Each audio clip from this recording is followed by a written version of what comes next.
हरे कृष्ण कृष्ण कृष्ण हरे हरे, हरे राम राम राम हरे हरे। तो प्रिय श्रोताओं, आप सभी का मेरे YouTube चैनल पर स्वागत है। आज हम आप सबको सुनाएंगे आश्विन कृष्ण पक्ष की इंदिरा एकादशी व्रत की कहानी।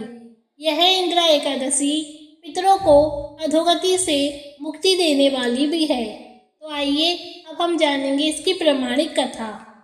धर्मराज युधिष्ठिर कहने लगे कि हे भगवान, आश्विन कृष्ण पक्ष की एकादशी का क्या नाम है, इसकी विधि तथा फल क्या है, सो कृपा करके कहिए। भगवान श्री कृष्ण कहने लगे कि इस एकादशी का नाम इंदिरा एकादशी है। यह एकादशी पापों को नष्ट करने वाली तथा पितरों को अधोगति से मुक्ति देने वाली होती है। हे राजन, ध्यान पूर्वक इसकी कथा सुनो। इसके सुनने मात्र से ही वाजपेयी यज्ञ का फल मिलता है। प्राचीन काल में सतयुग के समय में महिष्मती नामक की एक नगरी में इंद्रसेन नाम का एक राजा धर्मपूर्वक अपनी प्रजा का पालन करते हुए शासन करता था। वह राजा पुत्र, पौत्र और धन आदि से संपन्न और विष्णु का परम भक्त था। एक दिन जब राजा सुखपूर्वक अपनी सभा में बैठा था तो आकाश मार्ग से महर्षि नारद उतरकर उसकी सभा में आए। राजा उन्हें देखते ही हाथ जोड़कर खड़ा हो गया और विधि पूर्वक आसन व अर्घ दिया। सुख से बैठकर मुनि ने राजा से पूछा कि हे राजन, आपके सातों अंग कुशलता पूर्वक तो हैं, तुम्हारी बुद्धि धर्म में और तुम्हारा मन विष्णु भक्ति में तो रहता है। देवर्षि नारद की ऐसी बातें सुनकर राजा ने कहा, हे महर्षि, आपकी कृपा से मेरे राज्य में सब कुशल है तथा मेरे यहाँ यज्ञ कर्म आदि सुकृत हो रहे हैं। आप कृपा करके अपने आगमन का कारण कहिए। तब ऋषि कहने लगे कि हे राजन, आप आश्रय देने वाले मेरे वचनों को सुनो। मैं एक समय ब्रह्मलोक से यमलोक को गया। वहाँ श्रद्धा पूर्वक यमराज से पूजित होकर मैंने धर्मशील और सत्यवान धर्मराज की प्रशंसा की। उसी यमराज की सभा में महान ज्ञानी और धर्मात्मा तुम्हारे पिता को एकादशी का व्रत भंग होने का कारण देखा।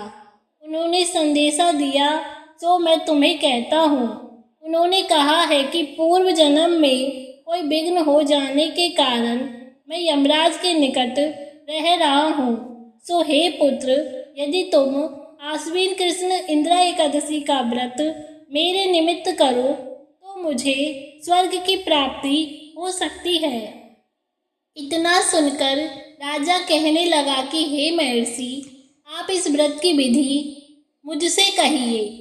नारद जी कहने लगे कि आश्विन माह की कृष्ण पक्ष की दशमी के दिन प्रातःकाल श्रद्धा पूर्वक स्नान आदि से निवृत्त होकर उन्हें दोपहर को नदी आदि में स्नान करें। फिर श्रद्धा पूर्वक पितरों का श्राद्ध करें और एक बार भोजन करें। प्रातःकाल होने पर एकादशी के दिन दातुन आदि करके स्नान करें। फिर व्रत के नियमों को भक्ति पूर्वक ग्रहण करते हुए प्रतिज्ञा करें कि मैं आज संपूर्ण भोगों का त्याग कर निराहार एकादशी का व्रत करूँगा। हे अच्युत, हे पुंडरीकाक्ष, मैं आपकी शरण में हूँ, आप मेरी रक्षा कीजिए। इस प्रकार नियम पूर्वक शालिग्राम की मूर्ति के आगे विधि पूर्वक श्राद्ध करके ब्राह्मणों को फलाहार का भोजन कराएं और दक्षिणा दें। पितरों के श्राद्ध से जो बच जाए उसको सूंघ कर गौ को दे दे तथा धूप दीप गंध पुष्प नैवेद्य आदि सब सामग्री से ऋषिकेश भगवान का पूजन करें। रात में भगवान के निकट जागरण करें। इसके पश्चात द्वादशी के दिन प्रातःकाल होने पर भगवान का पूजन करके ब्राह्मणों को भोजन कराएं। भाई बंधुओं, स्त्री पुत्र सहित आप भी मौन होकर भोजन करें। नारद जी कहने लगे कि हे राजन, इस विधि से यदि तुम आलस्य रहित होकर इस एकादशी का व्रत करोगे तो तुम्हारे पिता अवश्य ही स्वर्ग लोक को जाएंगे। इतना कहकर नारद जी अंतर्ध्यान हो गए। नारद जी के कथनानुसार राजा द्वारा अपने बांधवों तथा दासों सहित व्रत करने से आकाश से पुष्प वर्षा हुई और उस राजा का पिता गरुड़ पर चढ़कर विष्णु लोक को गया। राजा इंद्रसेन भी एकादशी के व्रत के प्रभाव से निष्कंटक राज्य कर अंत में अपने पुत्र को सिंहासन पर बैठाकर स्वर्ग लोक को चला गया। हे युधिष्ठिर, यह इंदिरा एकादशी के व्रत का महात्म मैंने तुमसे कहा। इसके पढ़ने और सुनने से मनुष्य सब पापों से छूट जाते हैं और सब प्रकार के भोगों को भोगकर वैकुंठ को प्राप्त होते हैं। तो इस तरह हुई इंदिरा एकादशी व्रत की कहानी। धन्यवाद।